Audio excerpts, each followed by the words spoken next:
Is it working now? Working. Oh, well. All right.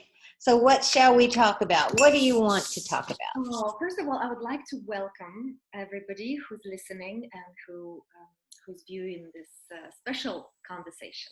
And I would like to welcome you, Judy, because it's a long in awaiting and conversation that I've been lingering and thinking about, and Wow. you're asking me about. Okay, tell me how you started your path. Who influenced you? How did you come to, or where you are now? Who are your mentors? Can you share more about your background? Like what is this whole piece of NLP? And I'm like, you know what? I'd better bring the very special DeLozier to the table and share with the community people who are also in transition and they're curious about different ways to learn and different people who are masters in the field. And I'm so surprised to find out that you're like a hidden gem. Not many people know about you, but those who do, they are in the game. And I thought, I would bring this conversation so people also experience you and see you, and then I can just direct them to this interview and conversation whenever they ask me. And it's thank you. That's very kind. It's a little bit like opening the door to my secret sort of toolkit that I've been learning, and it's like a karate kid I've been learning the mastery of, and here is the master. Thank you. My head must be really big. Well, let me tell a little bit before you start the beginning of how I got to know you. And actually it was thanks to my husband Alex. When I first met him, and we started chatting about coaching and psychology, and he said, well, there's this thing about NLP, and have you heard of NLP? I'm like, what is this? It's Neuro-Linguistic Programming. I'm like, no, I don't know much about that, but please tell me. So he said, well, yeah, these are the guys, Richard Bandler and John Grinder, and they had 3 models for programming, the best practices that worked at that time in therapeutic world. It was Fritz Perls and Milton Erickson. The hypnosis and Fritz Perls was Gestalt therapy. Oh, Gestalt! I've heard of that. I heard of that. And then there's Virginia Satir, who was the grandmother of family therapy. I'm like, oh, I've never heard of that lady. And I kind of like I put that on the back burner, sort of like, the light was, the bulb was lit. And I said, okay, so where do you study and what is this thing? And he said, well, there are many trainers around the world. It's a very popular field, but you can try. And we went to study with John and Green and Richard Bandler, and we did the practitioner course and the master course. And he said, well, you know what, there's this special lady, and if you can, when you grow, you can be like her. I think we'll be forever together. And I said, I must meet this lady. I must meet this woman. Like, who is she? Wow. Like, I had a lot of expectations, Judy, when I went. Yes, I would too by now. I would too. I went to Santa Cruz and I was like, I am so looking forward. So this is the beginning. Like when I was having a recollection of. Oh, sweet. 2010 training. Yeah. Training and consultancy. Yeah. There we are. Did I have long hair then? A little bit long. Yes, but a little bit longer. Longer, yeah, maybe so. You haven't changed. It was such a fresh encounter, and out of all the trainers, and by then I would have done, I don't know, maybe 50 or so different trainings. Like I was different coaching, different psychological. I did my first workshop on self-confidence when I was 14. So I was like, like amateur. Yeah.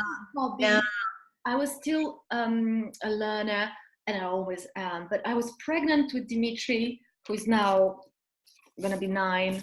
And Wow. Wow. that's feeling like a big, beautiful boy. I remember having that little belly and studying and looking at you, and I was like, wow, I understand now why Alex thinks that you have the very gentle, heart-centered approach, and in the midst of the mind work, and there was a lot of intellectualization and the strategy and the methods and the all the tools. I connected through you, and you gave me permission to enter this world of feminine wisdom. I don't know if I wasn't that feminine at that time. I was very much on the career path in my corporate world, and it's like doing both at the same time. Yeah. And you were so like I remember your gestures. We were doing this, let's just explore, and it was so like a honey soothing, and it was not even information. I felt it was knowledge pouring into my Thank you. Wow. Not even here, because to be honest, I was going through this like huge book, and the majority of strategies, I don't even remember. A lot of words. But I'm really impressed, like, with what you've done. I mean, the whole encyclopedia of systemic NLP that you've written with Robert Dills, and it's like 1,600 pages. Yeah. 4 years.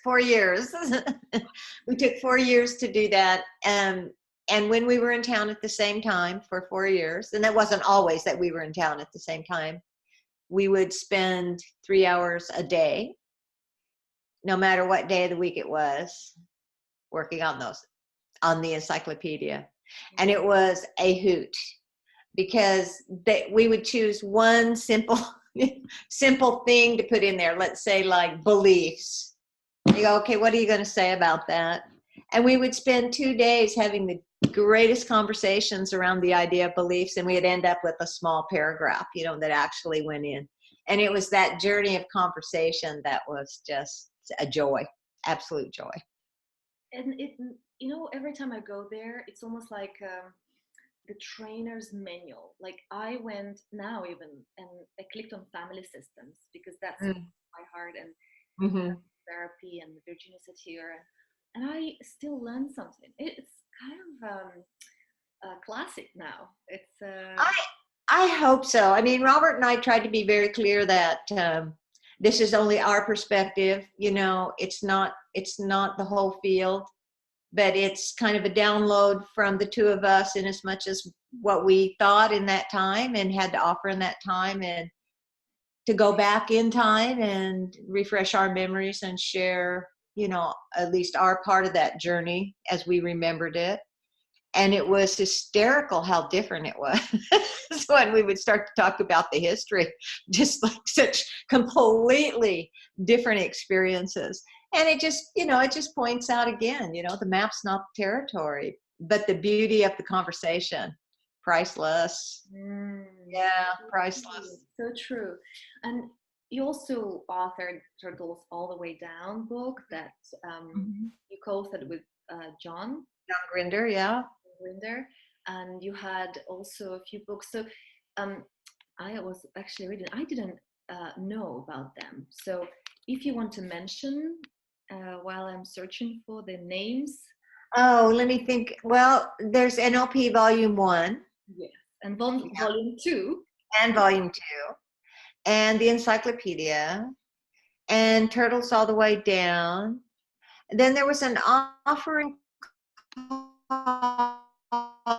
called Leave that John and I kind of put together, but it really wasn't about us. It was really about people who were breaking new ground in the field at that time, and they submitted articles, and we chose certain articles out of that group to put into a book.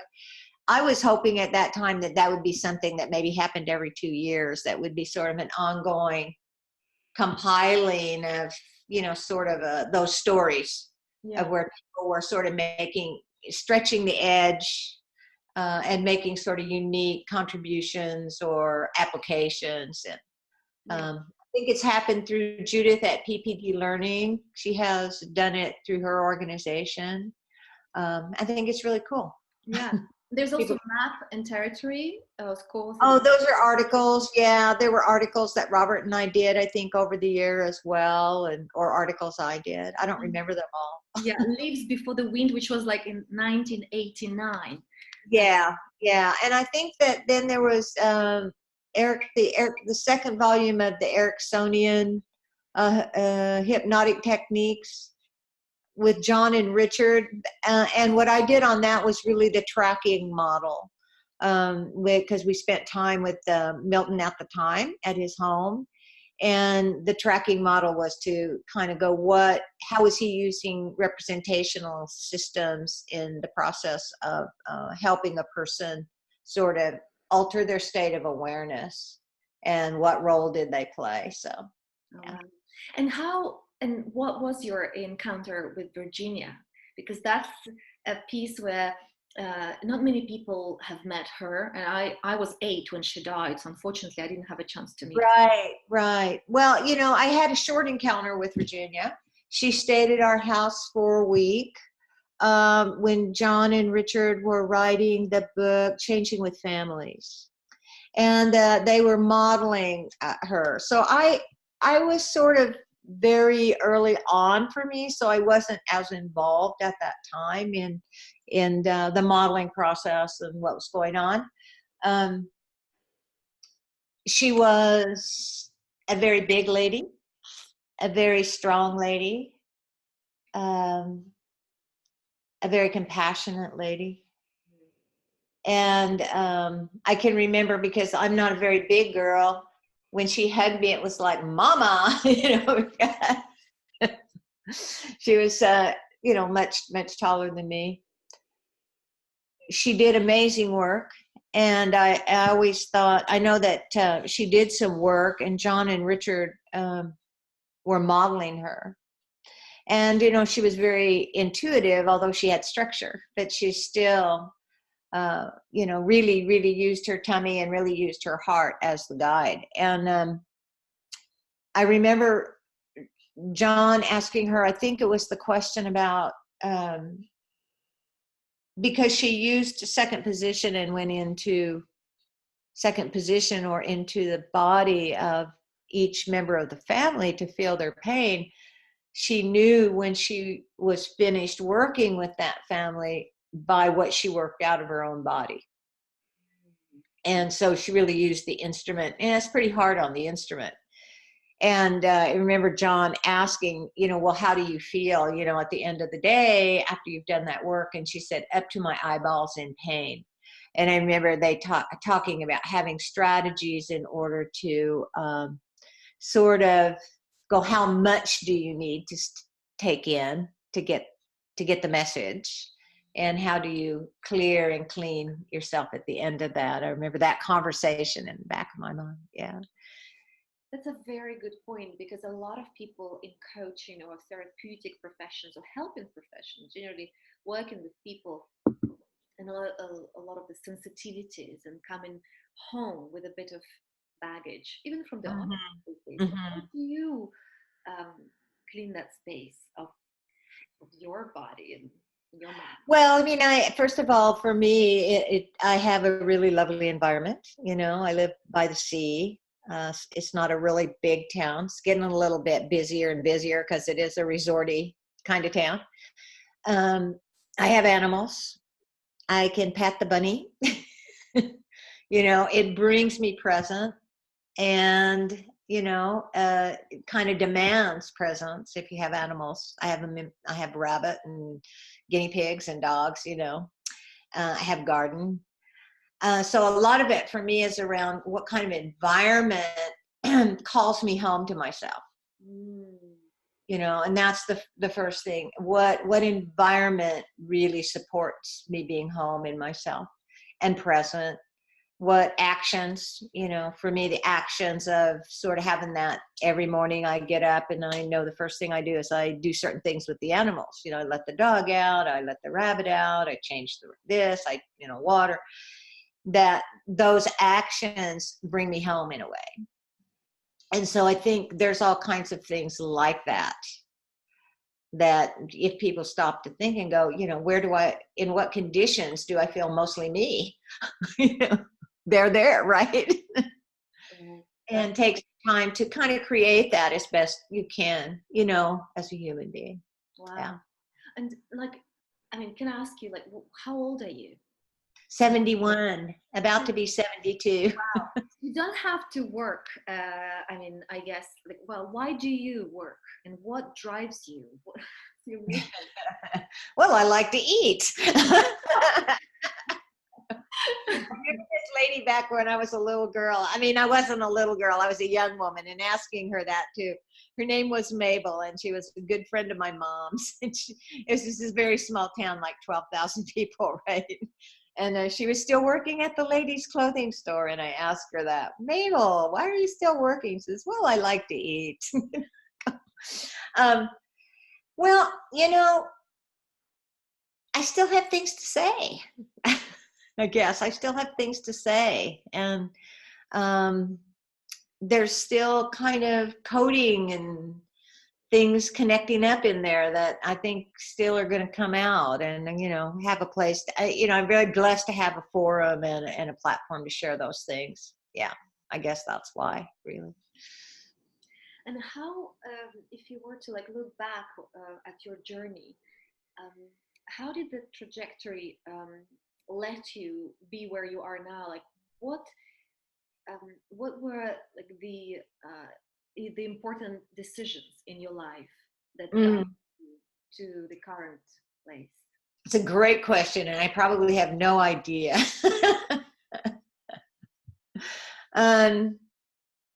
Well, I mean, there's the sort of obvious ones. You know, I was a young university student studying religious studies. I think finishing my bachelor's and then beginning my master's degree when I met John Grinder. And so, you know, that association, you know, that connectedness certainly created an opportunity.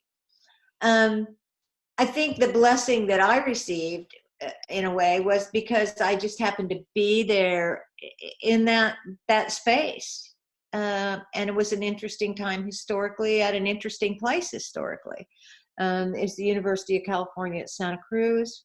It was a brand new university. It had only been open 4 or 5 years when I went there as a student. The first dean of that university was a man named Dean McHenry. And his vision was to create this context called a university, where people and disciplines had to interact. It couldn't sort of be kept separate. So, you know, you had the mathematics department over here, and then you had the computer science, and then you had, you know, philosophy, and here you had comparative religion and anthropology. That these groups were given tasks which forced them to interact. And I believe, or my thoughts are, that created just this context of creativity. You know, it's the basic, you know, take this form, put this together, and you either get something creative, or you get humor, or you get, you know, new idea, whatever. I think he created the context for that. And I think NLP was something that kind of came because there was a context set for that idea. There's a, you know, I think the last time we talked, I mentioned, you know, what did they call that? Esoteric Buddhism. And that the idea is, how do you create a context for enlightenment? You know, and in a way, I think that there was a little bit of that spirit there. And that it was not a huge group of people, but it was an orchestra. It wasn't, you know, it wasn't a solo anyway. And I was just, you know, blessed to be there at that time. And yeah. And what do you love teaching now? Because you're one of the, I don't know how you do that, but it's not like you talk differently, but you use the whole system, like almost like for learners who are not just auditory, who are more visual or kinesthetic, you use your body to communicate. And maybe you can also share a little bit about the work that you've done on somatic syntax and the wisdom of the body too. Well, I mean, you know, from the very beginning in NLP, they talk about these different representational systems. I mean, I think that for anybody who knows NLP, it's one of the first things you learn, right? You know, that you've this ability to have images both constructed and remembered, and we have the ability to have conversations with ourselves in many languages, right? And then we also, you know, have feelings. And I think originally, and then smells and taste. But originally in NLP, the focus on the kinesthetic was more around emotion. You know, that it was that the body was more sort of this sort of vessel that just held emotion. Well, that's okay, but it's not just that, you know, and I guess I kept feeling that rub. Where are we, you know, why are we not sort of going in to that point of it really being a representational system, not just a holder of emotion? That's not the same. And so I kept kind of pushing that edge a little bit and going, okay, you know, yeah, the body has memory, you know, it has cellular memory, according to, you know, neuroscience and doctors. It codes information and decodes information, blah, blah, blah. So it's a learning, you know, it's a learning mechanism. And so I guess kept kind of pushing that edge. And that's where sort of the idea of somatic syntax came from. So, okay, so how can we use the kinesthetic system and connect to it and use it as an instrument of change, just like you would use, you know, our ability to make images and have remembered images and create ideas about what I want in my imagination, right? And go, how would I get there using some strategy, da, da, da. How do we do that with the body when the body does it anyway? The body as a unit produces this thing called mind, right? The mind forgets that. It thinks, oh yeah, this is what we call it, the oh gosh, the word, I can't think of the word. Anyway, the body is just the mechanism just to carry the mind around, right? The delivery system, that's what I was trying to think of. But in actuality, it's built to update itself with respect to its environment. That's what it does, is what it's built to do. And it takes energy to stop it from doing that.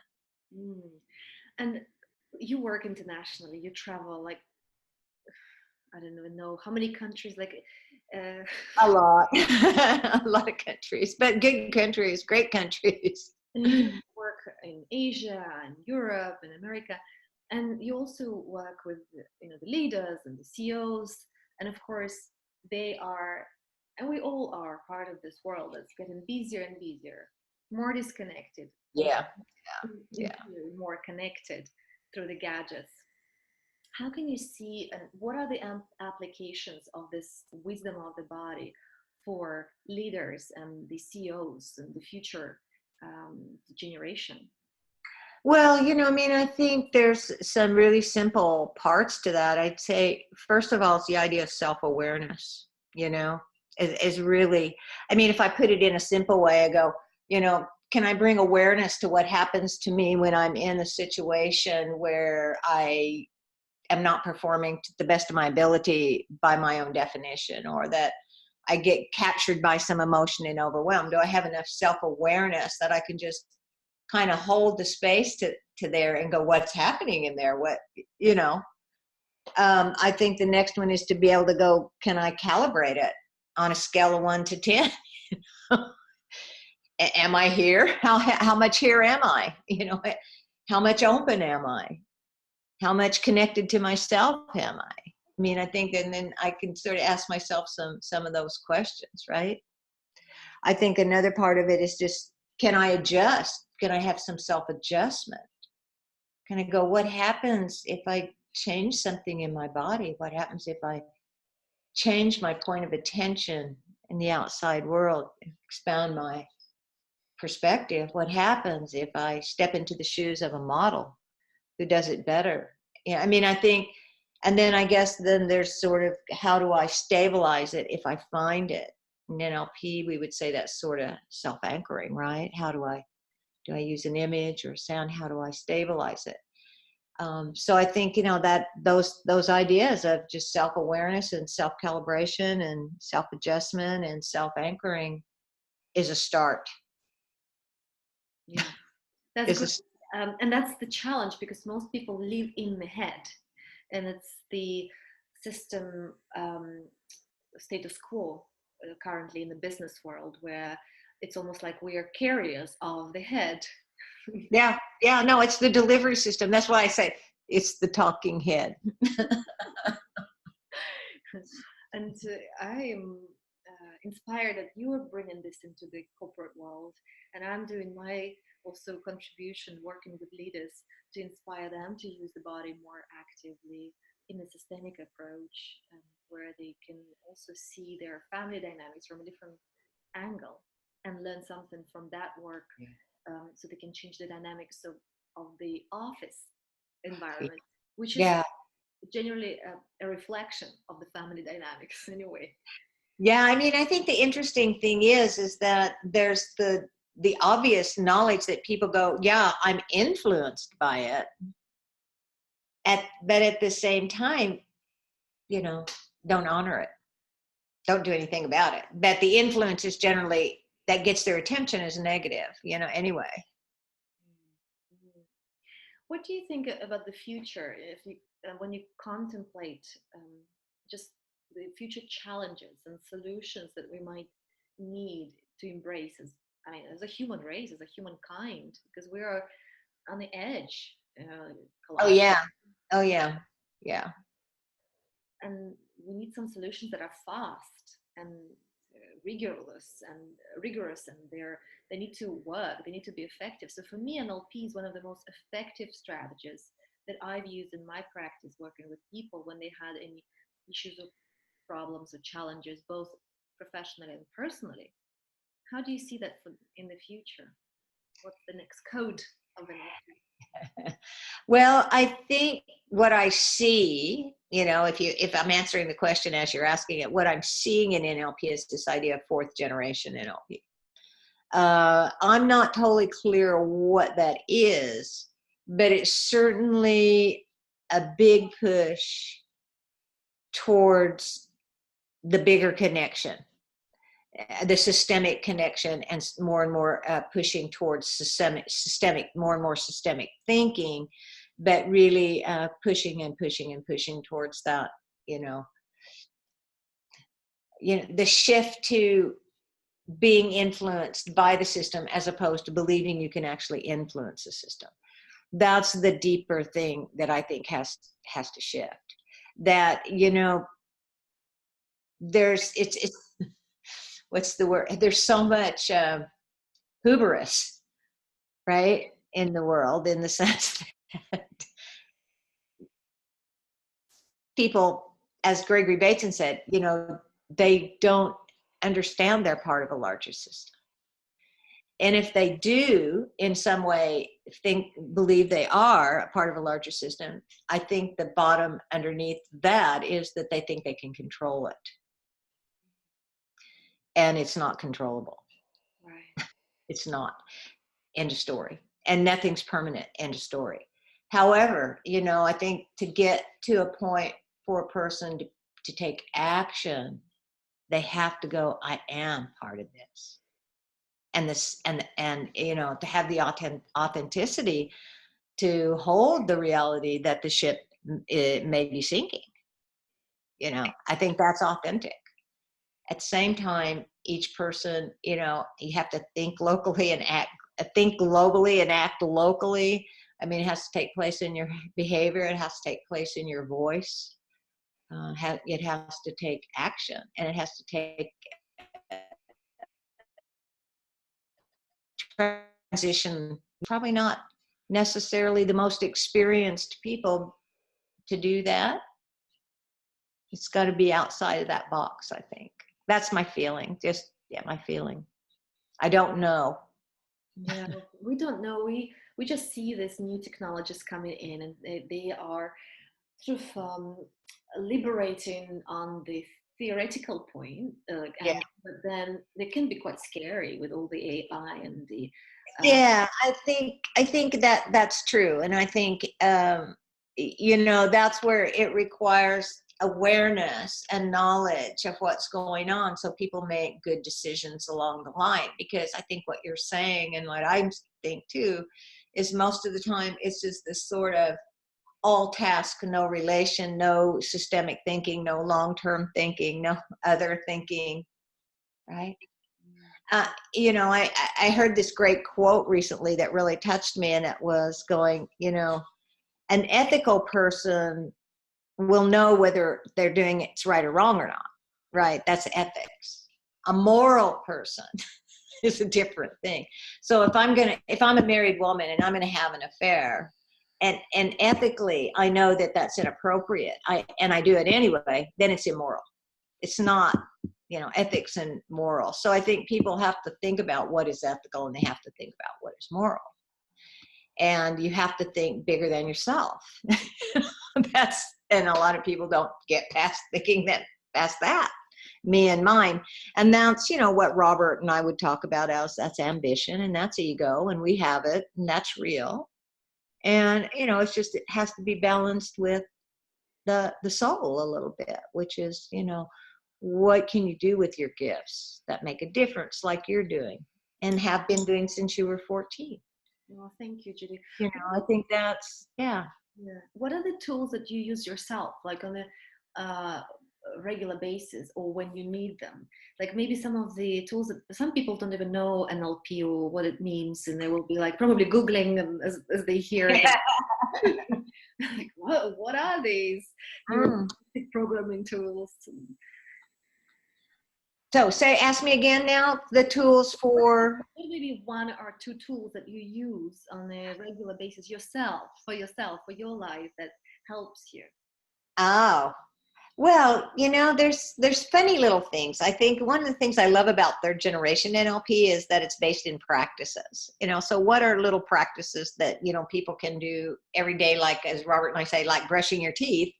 It has long-term health benefits to do that. You do it willingly, probably twice a day. What are things like that we can do that sort of bring more of something we want into our own lives or into the world? So if I say for Judy, you know, I'm 71, almost 72, and it's important to have an awareness of my balance in my body, you know, because I'm getting older. That's the truth. You know, things are changing. That's the truth. And so one of the things I do to work on balance, and it's not about telling people to go do this, but to think about it for themselves. What is something I can do each day to bring X into my inner world? So let's say for me, it's balance. So I have a dog, and I like to walk with my dog. So I have my dog, I'm holding on to my dog, we're taking a walk, and I go, okay, I want to work on balance. And so I go to the curb, and the curb is about the size of a balance beam in gymnastics. And so I walk the curb and balance on the curb and hold my dog. Well, occasionally I notice how the connection to dog, which is connection to life for me, connection to dog, sometimes pulls me a little off balance, and I have to correct. And sometimes I notice, how do I use life to balance? Because sometimes I start to lose balance, and I can use her in a way to balance myself. And so just that funny little practice that related just to how do I support and maintain some balance in my body as I get older with awareness, you know, I create a practice.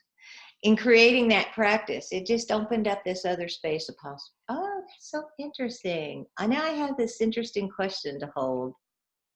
How is life like holding me in balance, and where is it pulling me off of balance?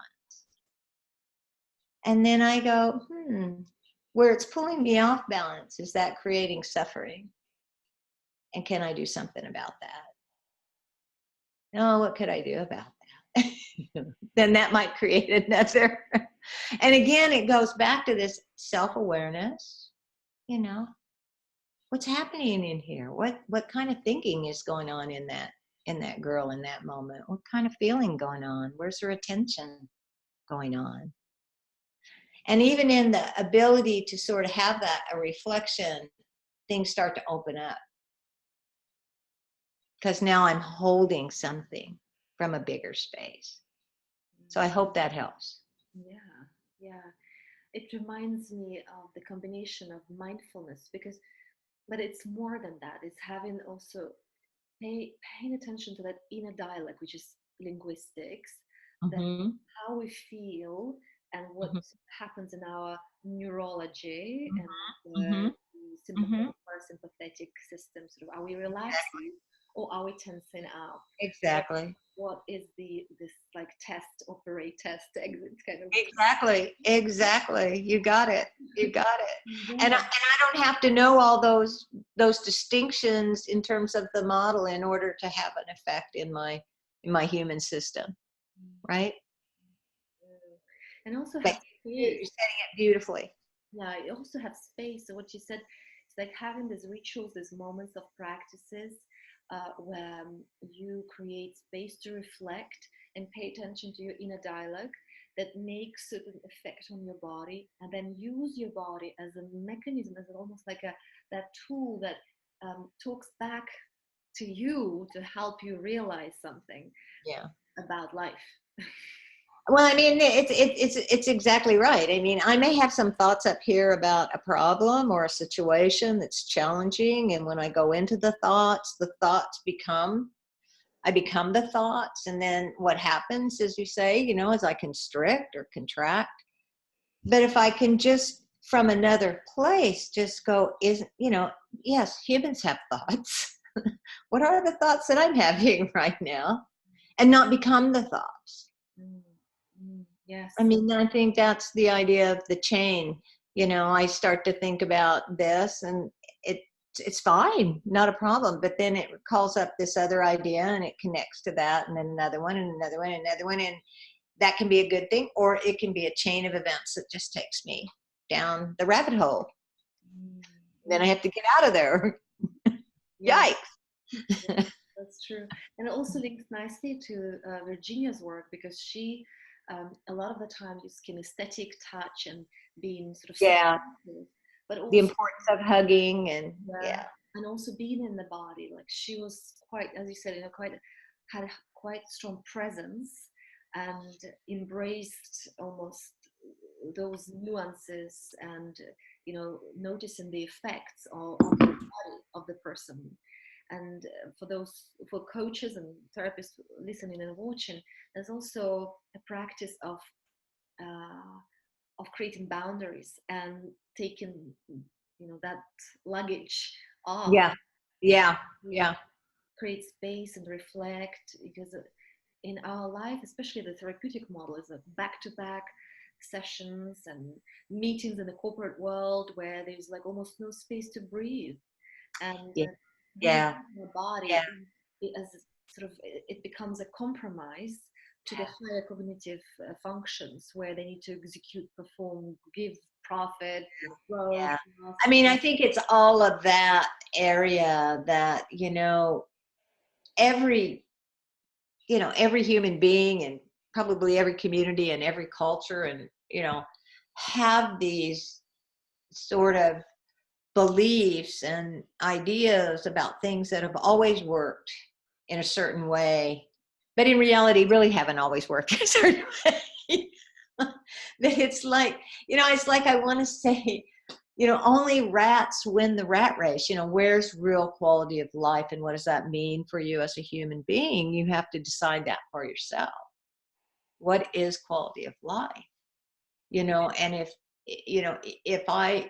if that's it for me, no room to think, I really reflect, no room to breathe, no room to just really be present to life, all life in some form, life, not just life in the boardroom, not just life, random meetings, but quality of life. What does that really mean? I think people need to think about that. And I think people are starting to think more and more about that. I do. I think there's signals out there where there are people who are.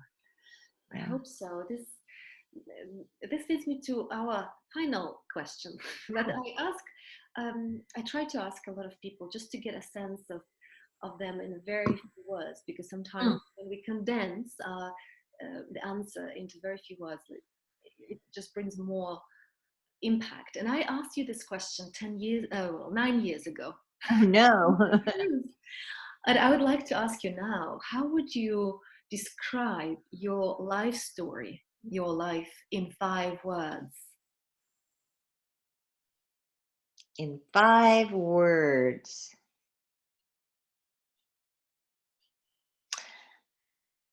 A cosmic dance. I would say it's a cosmic dance. It's a cosmic. It is a cosmic dance. That changed. What was it before? I think it was, I wrote it somewhere, but it was something about the life of pain. That was the beginning. Sort of a journey, the suffering journey turned into a blessing. That was true then. Yeah. I think some of the learning over time is how that, if you think of the chakras and the developing identity, if we think that, use that model of the chakra, that kind of makes perfect sense. That's true. And we change that perception of our life story and how it impacts us. And well, I want to thank you, Judy, for this insightful. You're so welcome. You're welcome. I could speak to you for hours. It's just you're like a well of wisdom. Oh, thank you. Thank you. There's not enough words. There's not enough. Well, you're fun to talk to also. You ask good questions and you're fun to talk to.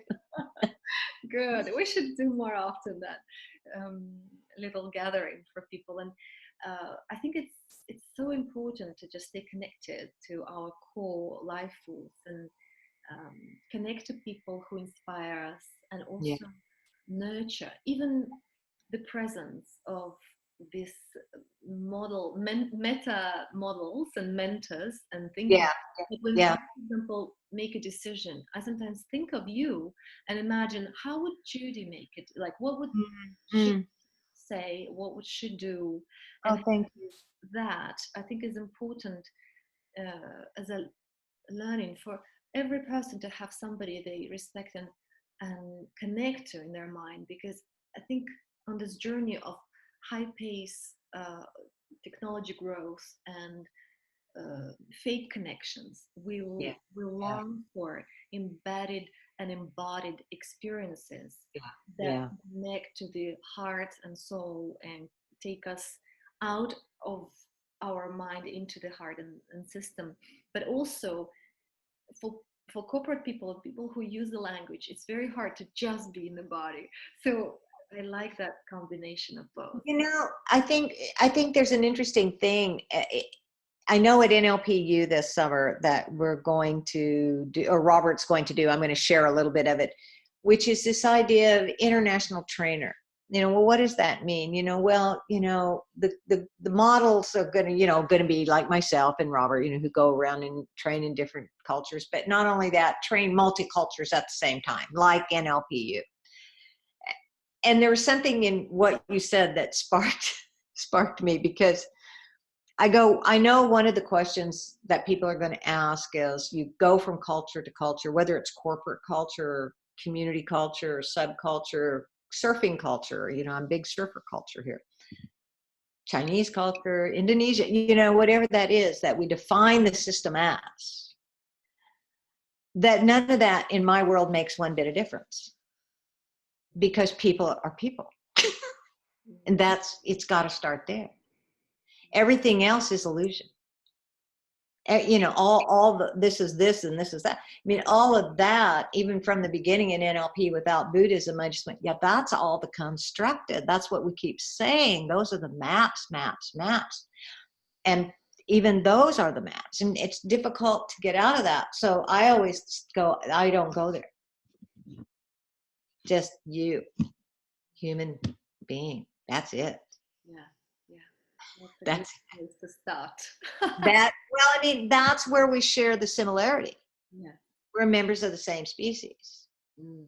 But if I start with where we don't share the similarity, it takes me down a different path in my thinking and feeling. For me, I can only speak for myself. Yeah. Definitely. So. Well, on that wonderful note, I will make sure that if it's on YouTube, then there's information about you and where people can find you. But Thank you. where Thank is you. the best place to go to have a connection with you or The best place to go is to email me. I mean, sadly, I am not a technical girl for a reason, and you probably know that. You don't even have a website, Judy. I mean, this is. I do not have a website. I think people, 2 different or 3 different people have made Facebook things for me. Yes, I've just seen that. Yeah. No, I think there's one that's kind of professional. I really appreciate her for doing that. And then there was one that it's called Judy No Brazil. They did for a conference in Brazil. So, but I check those things and I will respond, but you are amazing. I do. And, but my email, if you think that's wise, I'll let you make that decision. Otherwise, the Facebook, and I'm. Okay, brilliant. Well, thank you so much, Judy. Thank you. My pleasure. Oh, it's been My big pleasure. Yeah.